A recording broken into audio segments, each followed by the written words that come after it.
Okay, welcome to our first Photo U, officially starting tonight. We're going to do this every month. And I had to mess with my phone for a minute because it's going to be showing us the hands-on portion. So how this is going to work is that for the first half hour, we're going to work on digital projects. We're going to start out with Snap2Finish, and then we're going to round out with Heritage Makers. The second half hour is going to be hands-on projects, and we're going to start off with anthology and then show you some OMFL stuff. I apologize for my voice. If at some point I sneak a drink, it's because I'm trying to keep the voice going today. So welcome. Lisa will be here answering questions, so if you have questions, please feel free to type something into the chat. This is recorded, and we will be posting the full recording as well as splitting it into a digital portion and a hands-on portion so that you can share the sections that make the most sense to you. So let's get started with Snap2Finish. Now, the first thing you need to know is that when you log in, and I'm just going to log out real quick here, is that you need to use your Longevity ID. So whatever your ID is, that's what you're going to type in here. The only time you want to register is if you are sending someone who is a customer who has never created a Longevity ID, and you want them only to be a customer. So they would not be a preferred customer, they would not be a Longevity associate, they would be a retail customer only. So if you use this register option here, that is going to create a retail customer account. If you have done that by accident, no big deal. All you need to do is call into customer service, and they would happily merge those accounts for you so that you can still have your projects and things you've uploaded, okay? So Longevity ID, the password, whatever it is that you use to get into the Longevity backend, and you're just going to log in. Once you're logged in, then you have access to all the products. You can go into My Photos. This little icon here, this drop down, gives you the option to log out. It goes into My Account. You can see your orders here. So if you want to reorder something, it's another option for getting to the cart, which is also this guy here. And then pending projects are those that you've saved but not yet ordered. Okay, so if you need to get into any of those, that's where you're going to find them. I just want to make sure everyone can see my screen and hear me. Is that all working well for everyone? If someone wants to just say, hey, yeah, working, then that would be lovely. Before I get too much further into this. Yay, thanks, Brooke. Okay, we're going to focus specifically on photos tonight, okay? That's kind of our theme for the evening is photos. So and I realized that I am actually in the wrong account. Hang on just a second, because, yeah. I need to be in the one that has all the photos. Makes sense, doesn't it? Okay, see, it's important. If you have multiple accounts, make sure you're in the right one when you log in. Good grief. Okay, I'm gonna go to My Photos. And in My Photos, you can have as many albums as you would like. My Uploads is reserved specifically for when you're in a project and you say that you want to upload photos there, because it bypasses any of your folders and puts them in the My Uploads, okay? So this one, you can't really change the name of it, I don't believe. I don't have anything in mine, okay? So there's nothing in there to do. But you can create other folders that you would like to set up. Once your folders are set up, then you can come in and add your photos to them. You'll see you have these little drop-down options here. Oh, I can rename this one My Uploads. So I could say My Uploads or Not Organized or whatever you want to call it, okay? You can also open up the organizer, which again, if I had photos, that would be helpful. Let's just go back and we'll choose one that actually has some photos in it. How about this one? No, we'll go with hounds because the hounds are better. If I go into organizer, then it's going to show my photos. I can tag them, I can rate them, and ratings are specifically whatever you want to do. This is your system for keeping track of your photos. So if you have edited a photo and this is the one you really want to use, then you might give it 5 stars, okay? If it's one that maybe you want to tag all of your Christmas pictures with red, then you could assign a color to it, okay? So those options are all available here. To do that, you have to go in and edit, and I'll show you that in just a minute. So any ratings that you've given them will show up here. You'll also see that it's showing you the image size. So how many pixels tall, I'm sorry, how many pixels wide and how many pixels tall. It is cut off on these vertical ones, but once you get into the image, you can see it.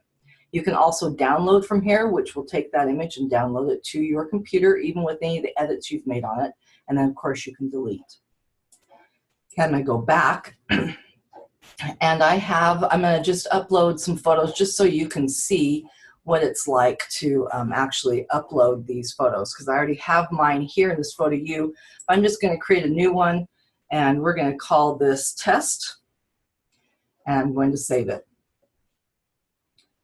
Now, when I go into the photo uploader, I have this option here where I can select files, or I can actually come over and grab some files. So I'm just going to duplicate a few of these, and I'm going to drag and drop them. And notice that you get this blue box. If I drop them up here, it acts like you're trying to open them, and it's going to show them in your browser. So you want to make sure that you're inside that blue box. And when you do that, it's going to add them here.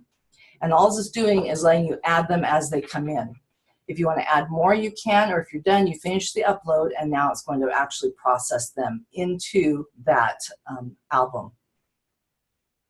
You also have the option to just choose to upload photos. You don't have to be in an album, and at that time, then you can select the folder that you want.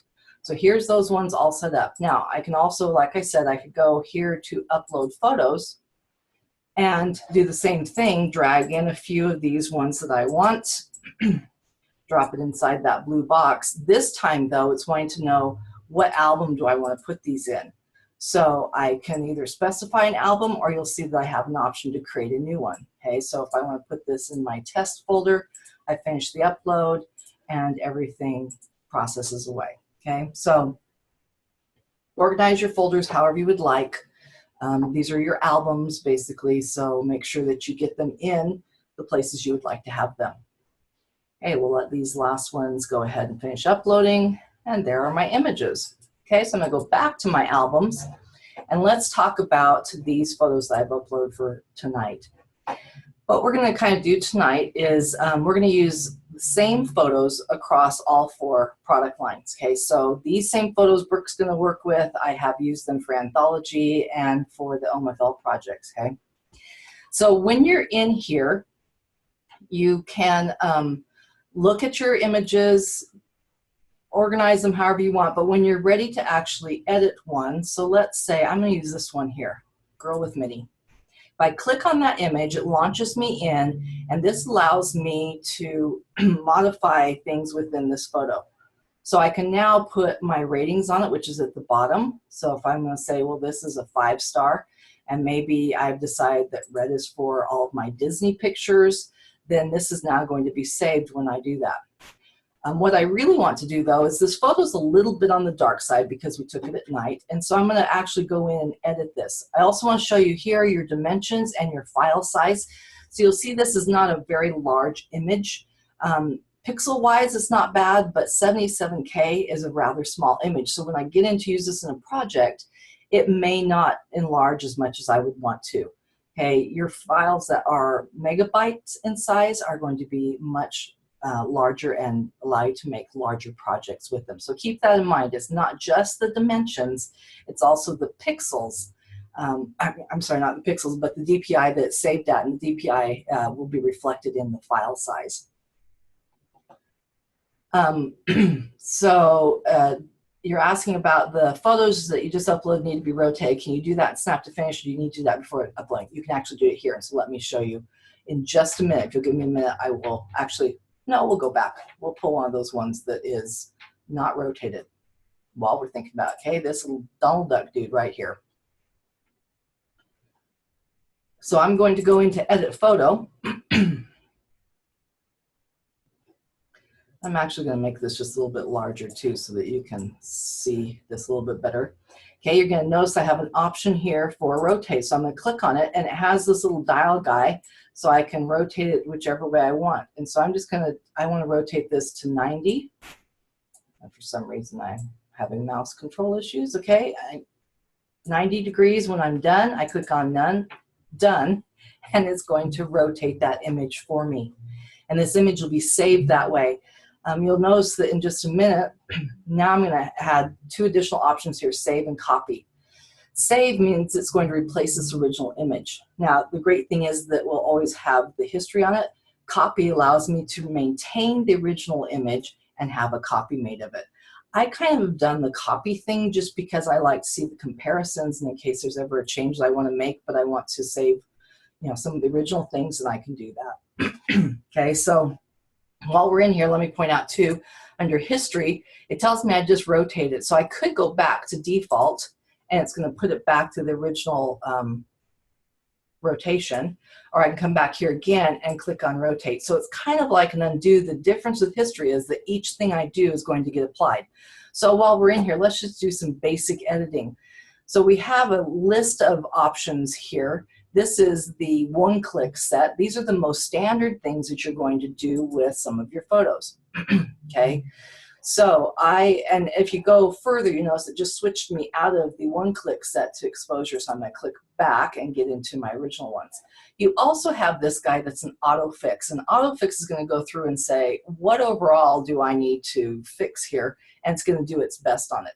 If you don't want to let it guess on it, then you can decide, you know, what you want to do. If it's only that it's dark, so you just want to move the dark, you can do that. If you just want to change the tint, you can do that. But it's a safe place to start to do auto fix. And by doing that, it's going to look at the color, the brightness, all those different things, and show you what it is. Now, you look at this and you go, did something change? So we have some options up here. Right now, I'm just viewing the photo. I can also do a before and after, which in this one's a little hard because it includes the rotation, okay?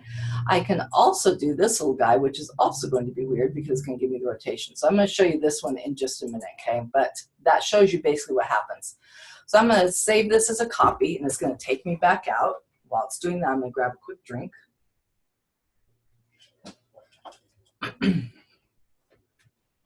Isn't it nice that please wait is huge, so you're very clear on the fact that you're waiting right now? It made me giggle the first time I saw it, but, you know, it is what it is. Thinking.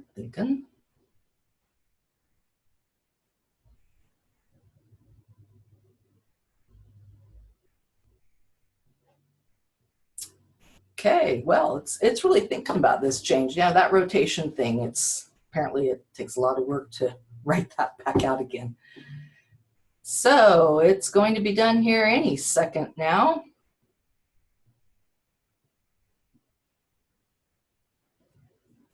Anyone have any other questions so far while we're admiring the please wait sign here?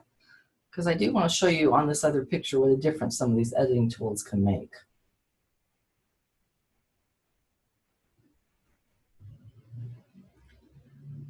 The history option shows you everything that you've done to that photo. Okay, so let me show you on this other one that's dark because it's really going to help out a lot. So I'm going to click on the Mickey with girl, click on edit photo. And when I come in here, I'm just going to do auto dark. And when I do auto dark, it immediately brightened that up. Now, if I look in history, this time it's showing me auto dark. Okay, but let's say I want to do a little bit more. Well, first of all, let me just show you before and after on this. Isn't that the coolest thing? You can see how much brighter that is, okay? We also have options for Pro Mode. Now, Pro Mode, what I like about that is that I can control what I want. So I actually want this just a hair brighter. The thing to remember about this is as you move it over, it doesn't change it until you let go. So I've said brightness at 8, I let go, it's a little bit higher. Let me show you what really doing it will do for you. Woohoo, that's really bright, isn't it? Okay, so you do need to kind of be cautious about how much you're bumping it up, but the nice thing is you can always bring it back down again. Okay, I can also do exposure. Exposure is going to brighten it up. I could bring exposure down a little bit. I can bump up the vibrance, which is going to make those pinks and yellows really pop. If you want to go for a sepia look, you can change here to sepia, so you'll see that it's kind of washing it out. applying a sepia tone to it. Isn't that the funnest thing ever? And the great thing is that I can click on reset and it'll put everything back to default, or I could do apply.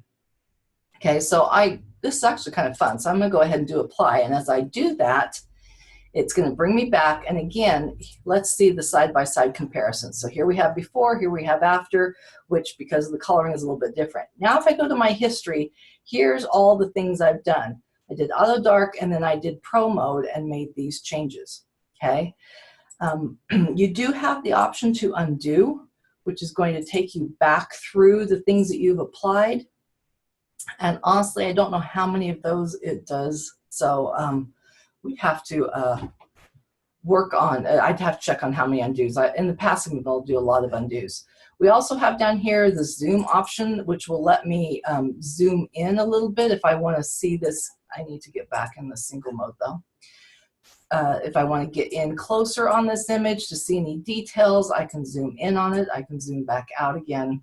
Okay, and again, and it looks like it did take me back. I just hadn't redrawn everything. It took me back to my original state, but I still have my history here.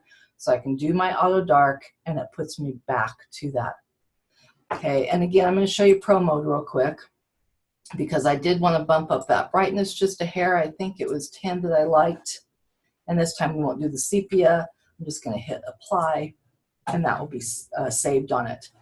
Now, if I am in pro mode while we're doing this and I go to crop, it's going to tell me that I have to be out of pro mode. Okay, so there are only certain things that you can do in pro mode, which are these things here. Okay, so to do anything else like cropping or any of the other click options up here, you do have to be out of pro mode.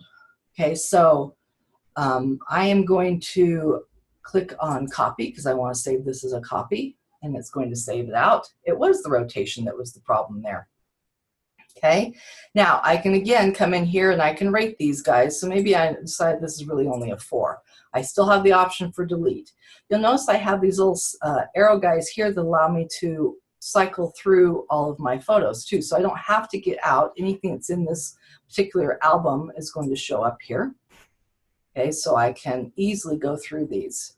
And I'm looking for one that I can show you how to crop because these are all in perfect positions. And it's going to be easier if I just go out to the Photo U image album. And the one that I want to crop is this guy here because they're just a little bit off center, which is not a big deal, but I do want to go ahead and change that. And I am going to show you that in edit mode, when you're in the albums edit mode, I can type in tags and assign them tags. I can add dates to all of them. So if I want these all to be tagged as 2016, I can do that. I can rename these, anything that I want. And then you can get out of edit mode and anything you do is just looking at them. You're not going to make any actual changes to them, okay? So let's try this guy here and we're going to show you how to crop him. And this will be the last thing we do before we head over to Heritage Makers, okay? So here's my image. I'm going to go into Edit Photo. And here's my little crop tool. Now, you'll notice that changes to done. It doesn't look like anything until you get here in the middle, and let me put it up where you can kind of see it. See, you get that little plus sign? So if I wanted to crop this so that maybe it was more of just them, then I can crop it.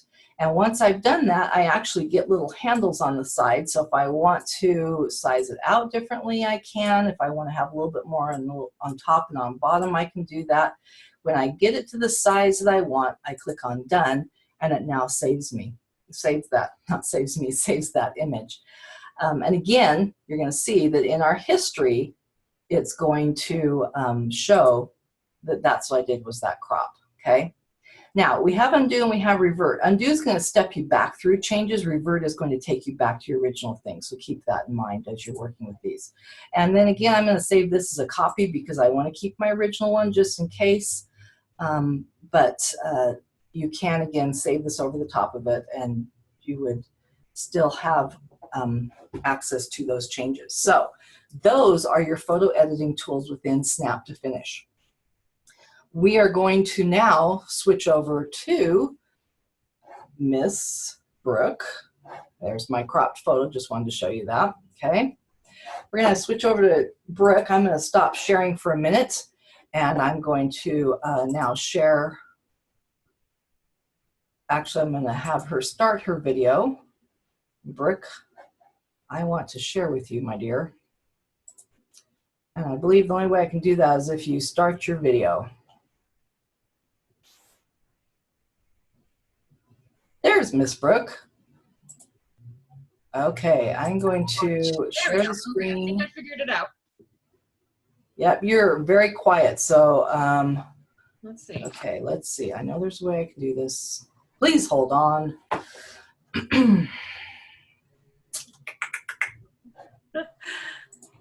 Can't hear you, Miss Brooke. Is that any better? I can call in if I need to.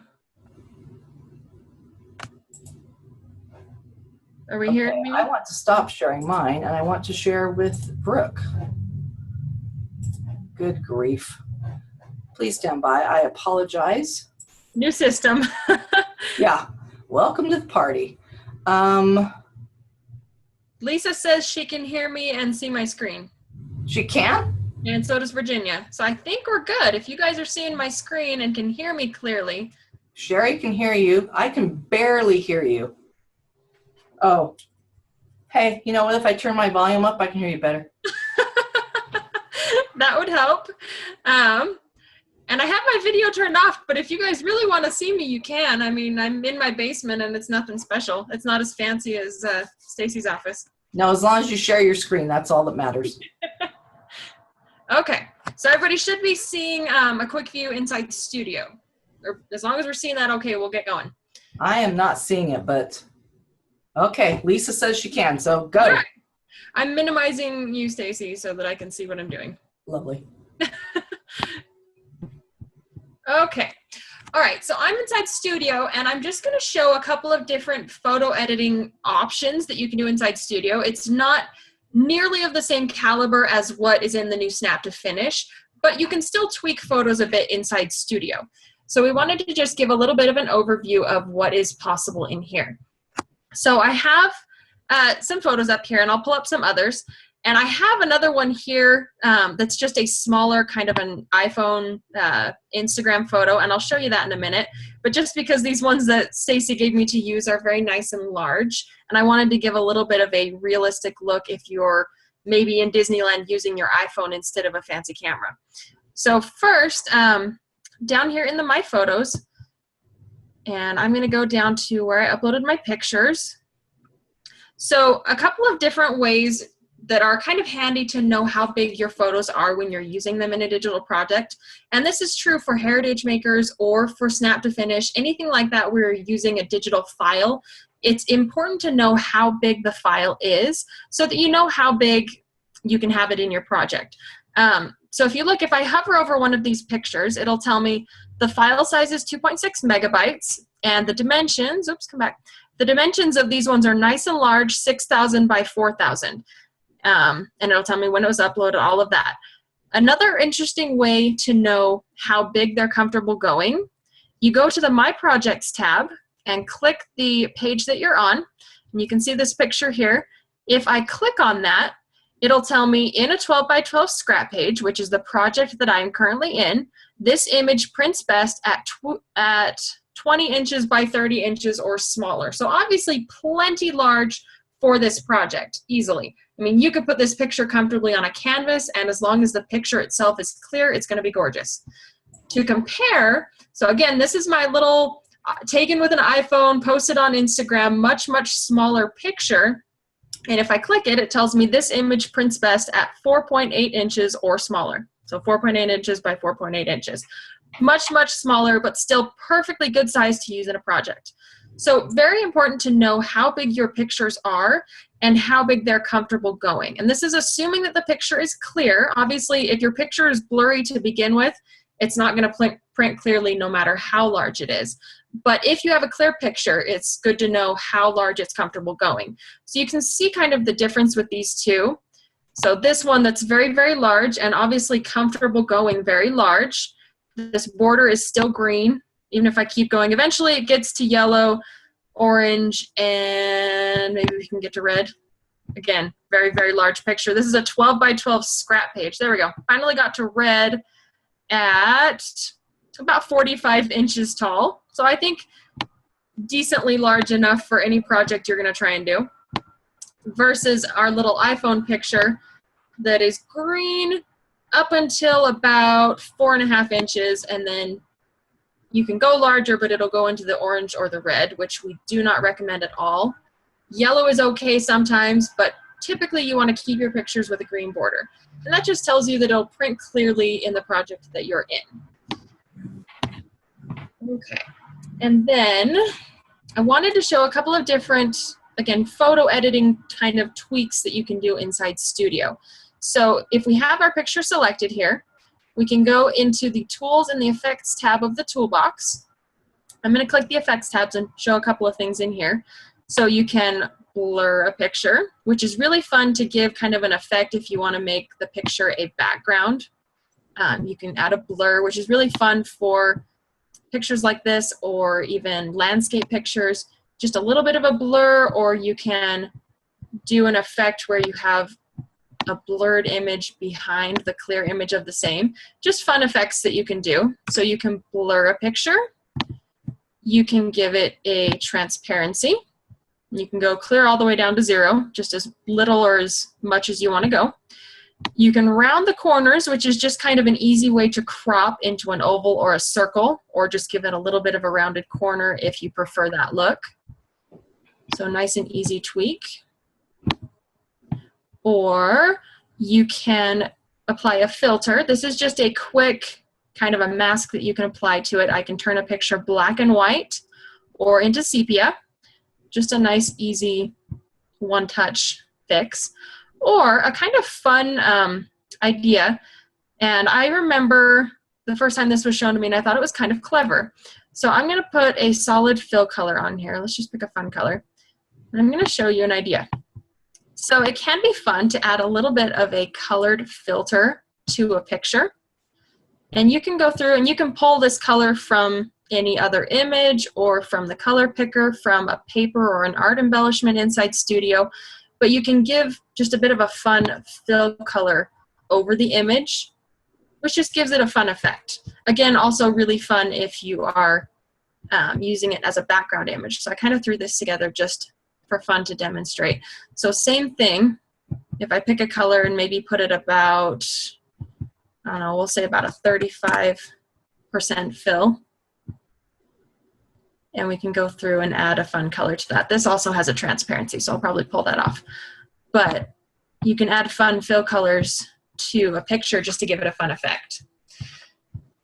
Okay, and then also, if you go into the Tools tab of the toolbox, you can crop images. So if the photo is unlocked, you can see this nice green border, or if it's stretched, it will be yellow, orange, or red, but typically a green border. And you can also tell that it's not locked because this is deselected. If it's selected, this will be a lock, padlock. So I click crop, and then I can drag this around anywhere I want. If I want to maybe come in a little bit closer on the two of them in the Ferris wheel, and then just click done, and it just recrops it a little bit closer. If I want to adjust that, I just click adjust, and I can maybe rotate it or move it around a bit, however you want to do that, and then just click done. If you decide you don't like it and it's still unlocked, you can remove the crop, and it'll just jump back out to where the original picture sits. If a picture is locked, you still get the adjust. You don't get to select a crop because it assumes that you want to keep the box exactly the same size that it is, but you can scale in and move around, and you can adjust the rotation. Basically, because it's locked, it just keeps the box in the same place, but you can do all the same tweaking with it. And then you can either click done to save it or cancel to jump it back to where it was. So those are really helpful, especially if you are designing from a template that has been pre-designed. Maybe I'll show you guys with this real quick. So if you have a template with nice locked photo boxes, but then you're playing with your pictures in here and you decide you want to swap out a picture, if the picture up here is locked, it'll have a pink border. and you can just drop a picture in where it says drop photo here to swap, and then easily click adjust, scale it in a little bit, drag it over so those cute boys are focused, and save like that. So really easy, especially if you are working with a layout that you've created or that you've gotten from a template, just to adjust the photos inside Studio. So not quite the same as tweaking the actual photo like you would, like how Stacey was just showing in Snap2Finish, but you can still adjust photos a bit within Studio while you're playing around making your projects. Very cool. Thanks, Brooke. Those are some great tips, and I didn't have any questions, but someone said, wow, never knew about that feature at the very beginning. So, As long as you learn something. That's right. Okay, we are going to now switch modes.